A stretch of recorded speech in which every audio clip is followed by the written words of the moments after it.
Bismillahirrahmanirrahim. Hello everyone. I hope you people will be fine and enjoying a very sound health. My name is Engineer Muhammad Walid Akram. Today I am going to upload another very interesting and informative video tutorial related to SCAPs simulation tool for perovskite solar cell simulation.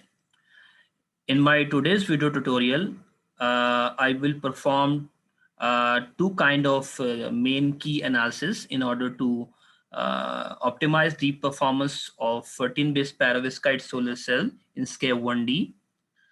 First key analysis will be the effect of band-to-band radiation recombination rate of the absorber layer over the performance of my perovskite device. Second key analysis will be the effect of valence band effective density state of the absorber layer over the performance of my perovskite solar device. Both key analysis are very important to understand its chemistry and its effect over the performance of any particular perovskite device. In my today's video lecture, I would also add two new materials for hole transport layer and electron transport layer, and I hope I will be the first person who are actually uploading this video tutorial with new materials like HTL and ETL, and I would also like to add some advantages of both new ETL and HTL materials in my today's video tutorial. So first of all, I would like to show you my actual structure with new ETL and HTL materials so that I can start my computation. Okay, over here is the basically my perovskite structure that is going to be simulated in SCAP 1D. Just I have explained that in my today's video tutorial, I would like to add two new materials as a HTL and as a ETL materials for computation of my perovskite solar cells performance.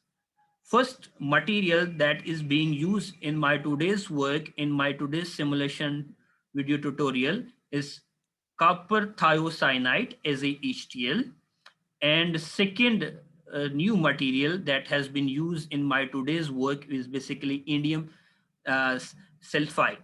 So both material has extremely better results with better advantages. First of all, I would like to inform the most effective advantage of copper thiocyanide.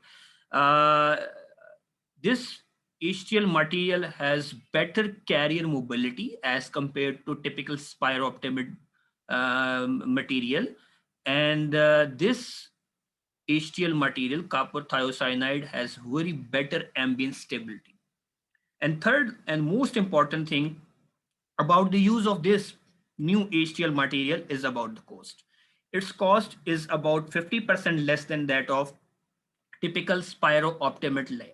So three things very important about HTL material: that it has better carrier mobility, it has better ambient stability, it has a very low cost as compared to spiroptimide.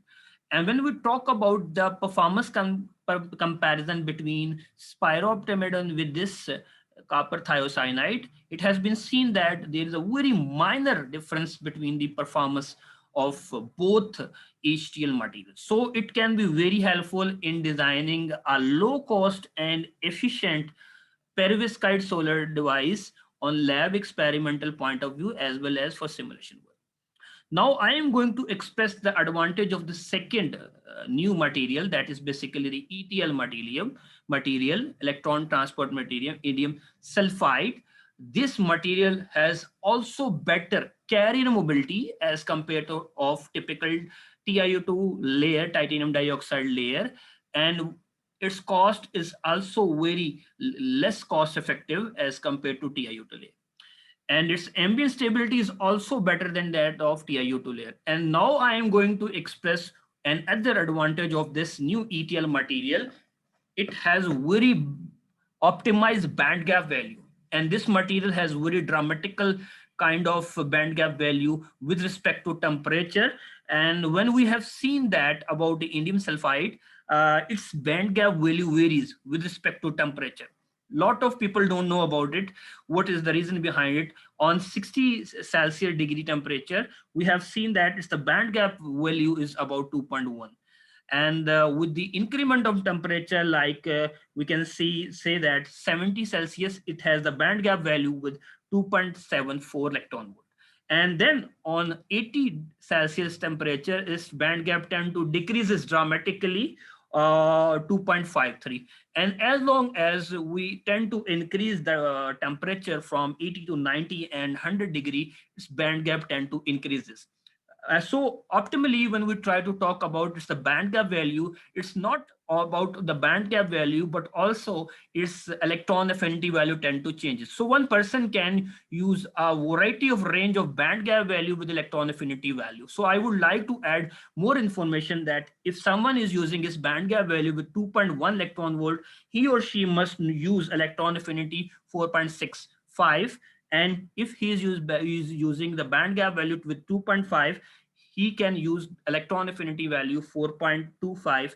And with the band gap value 2.9, that is a little bit higher, one person can use electron affinity value 3.85.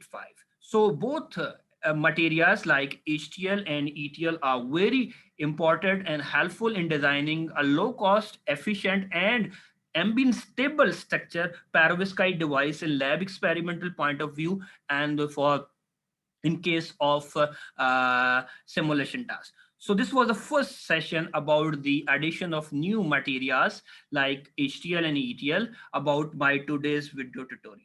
Now I am going to move toward the second session of my today's video tutorial, that is the about the key analysis in order to get the performance optimization of my today's perovskite device. Just I have explained in the beginning that I will perform two key analysis on absorber layer that has not been used by any person so far as I know for tutorial or for video transmission basis. So the first key analysis that will be about effect of the band-to-band radiative recombination rate. And it has been seen that with the increment of band-to-band recombination rate, the performance of perovskite device tend to decreases. Now, next question rises, how we can do this performance analysis? So let's see. By clicking over perovskite layer, we can see that there is a window and we have a top of the material uh, written over as radiative recombination coefficient value. And on the top of the model, there is written band to band recombination. So one person can change its range in order to get the results, the effect over the performance efficiency and other parameters. So I am going to just use some nominal values in order to compute my today's result so that I can compare what effect basically band to band recombination rate can put over my performance. And then I will add why by increasing the band to band recombination rate, my performance was degraded. This is the most important thing. Most of people try to never answer this question and never try to elaborate why variation of the one parameter has a deep effect over the performance, why variation of one parameter has effect over power conversion efficiency, VOC, and fill factor well as well. So I am going to set my value from 3E minus 10, and I will check its effect. This it is a little bit smaller value. We know that the value that has a negative range has always smallest as in actual. So I am going to simulate. I am going to affect the effect. I am going to check the effect of the band to band recombination rate of absorber layer over the performance of my perovskite. So I have just kept my value 3 raised by minus 10. I am going to simulate my structure. Okay. Okay. By clicking single calculate short. Okay. We need to wait while my computation is being carried out because we know that SCAP simulation takes few seconds in order to compute its results. then I can show you on such a small value of band to band recombination rate what was the performance of my device. So I'm just clicking on IV curve. Okay, you can see that highest VOC value that has been achieved is basically 0.8, short circuit current value 33, fill factor 73.78, efficiency about 19%. And one most important thing, the people don't know how to compute JV characteristic curve. A lot of people don't know. I would also add this information. If you want to get exponentially increasing or decreasing curve, one person should do what? One person should check this button, mark with ABS and this. And if he wants exponentially increasing curve, he should set this parameter. If he wants exponentially increasing curve, okay, so I just need to mark this button. Okay, now this curve is basically exponentially increasing curve. And one person, if he want to get exponential decreasing curve with respect to JV analysis, current and voltage analysis, he or she just need to click this button. Okay, now it is exponentially increasing, but results are almost same. This is the additional information that I need to provide those persons who are currently working in this research domain and trying to simulate any perovskite structure and having trouble for computing any curve in SCAP simulation tool. Now I am going to vary once again my values. I am now going to set my value for recombination rate little bit higher. So once again, I need to go to my absorber layer. Now I am going to set my value -8. That means I am going to increase my band to band recombination rate. Okay. Now we will see what kind of effect higher band to band recombination rate of the absorber layer can put over the performance of our perovskite device. So we need to wait while computation is being carried out.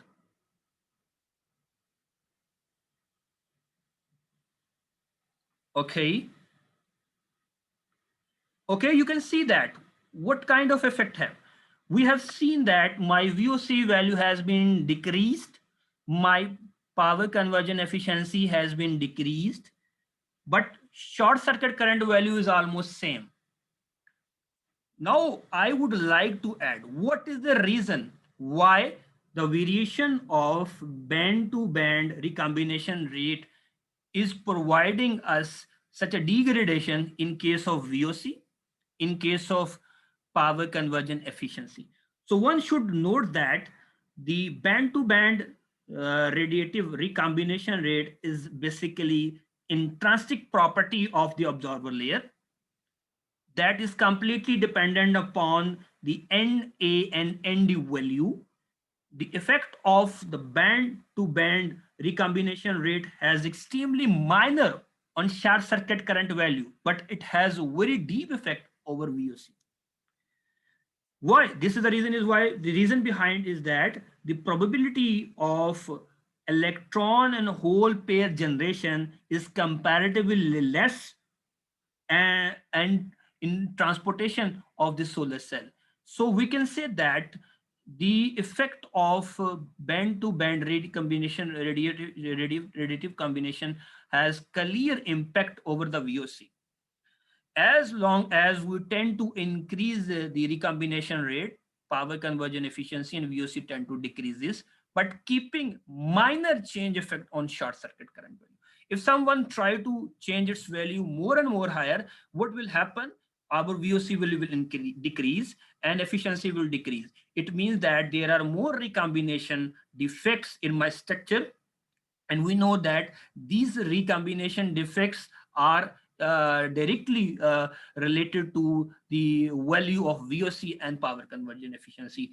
Greater the recombination defects, the lower will be the VOC and short circuit, lower will be the VOC value and performance conversion efficiency as well. So this was the first key analysis, the effect of the band to band recombination radiative effect over the performance of my perovskite device. So I need to go once again back and reset my values so that I can compute the second analysis.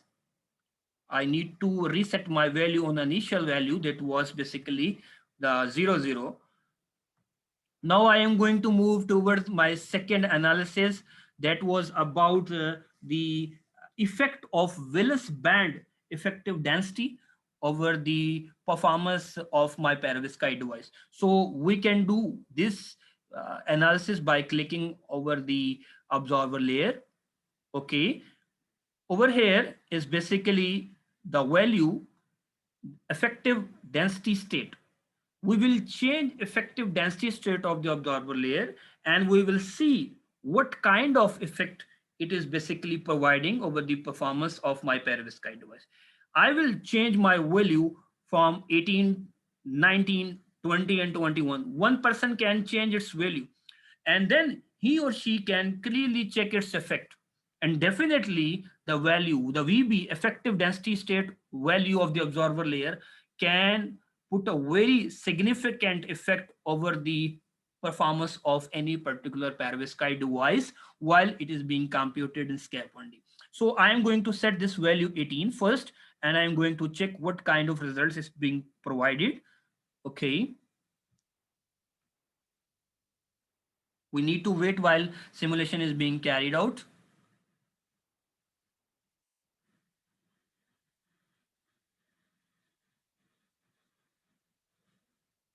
Okay.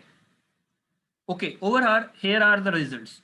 The highest VOC value that has been achieved is 0.8 volt. Short circuit current value is 33.62. Fill factor is little bit higher, and power conversion efficiency is 19.92. Same case will be the with quantum efficiency. You can see the better quantum efficiency can be seen between the spectrum of light between 350 nanometer to you can see that 850 nanometer. But we are more interested in JV characteristic curve. Now I am going to vary my VB value little bit higher, and then I can conclude that what kind of effect it is basically providing over the performance analysis of my perovskite device in SCAPE 1D simulation. Once again, I am going to set my value. Okay, I'm going to set my value little bit higher, like I'm going to set its value 1.8 raised power 20. Okay. Okay, calculate single shot. We need to wait while simulation is being carried out, and definitely by increasing the effective Willis band value, definitely my performance parameter will be degraded. Especially, you can see that the VOC value has been decreased dramatically from zero point 0.8 to zero point 0.7, and efficiency has been little bit degraded.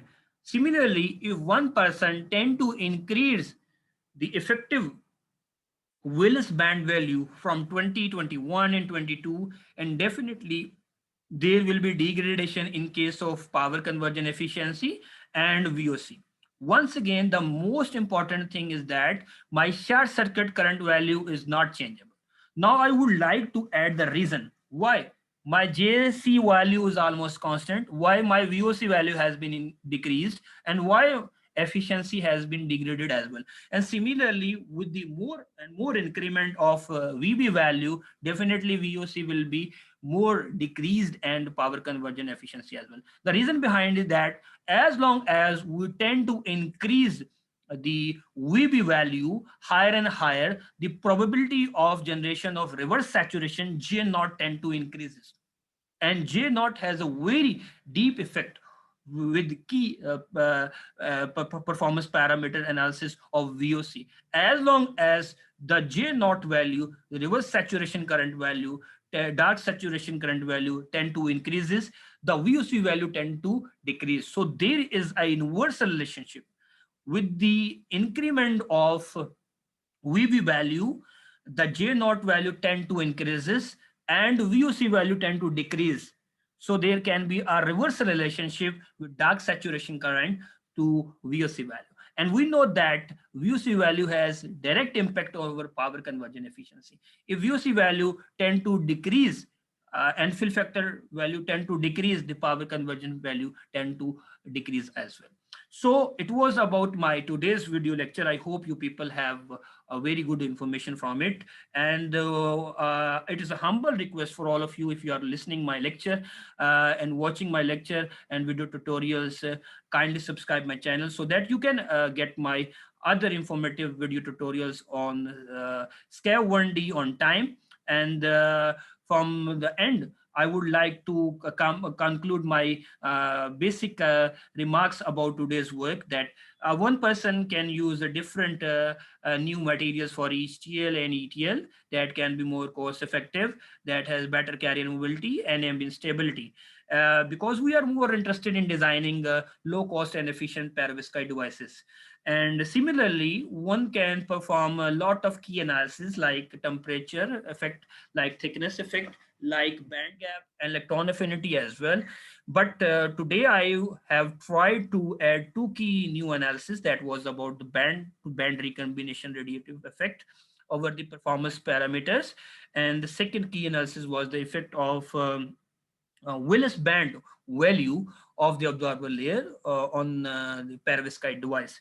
And we have seen that both key analysis like band to band radiative recombination rate and the Willis band effective density of the absorber layer has a clear and deep impact over VOC value and power conversion efficiency. So one must should optimize value for both key analysis so that he or she can get optimal results and better results on SCAP 1D. So one person can never neglect the effect of the band-to-band recombination rate for any kind of simulation related to perovskite device. He should know the optimized value of the band-to-band recombination rate. He should know about the optimized value of Willis band effective density so that he can understand easily the performance parameter like VOC, short circuit current value, fill factor, and efficiency. So I think I would like to end up my today's lecture. Hope to see you soon. Take care, stay blessed. Allah Hafiz.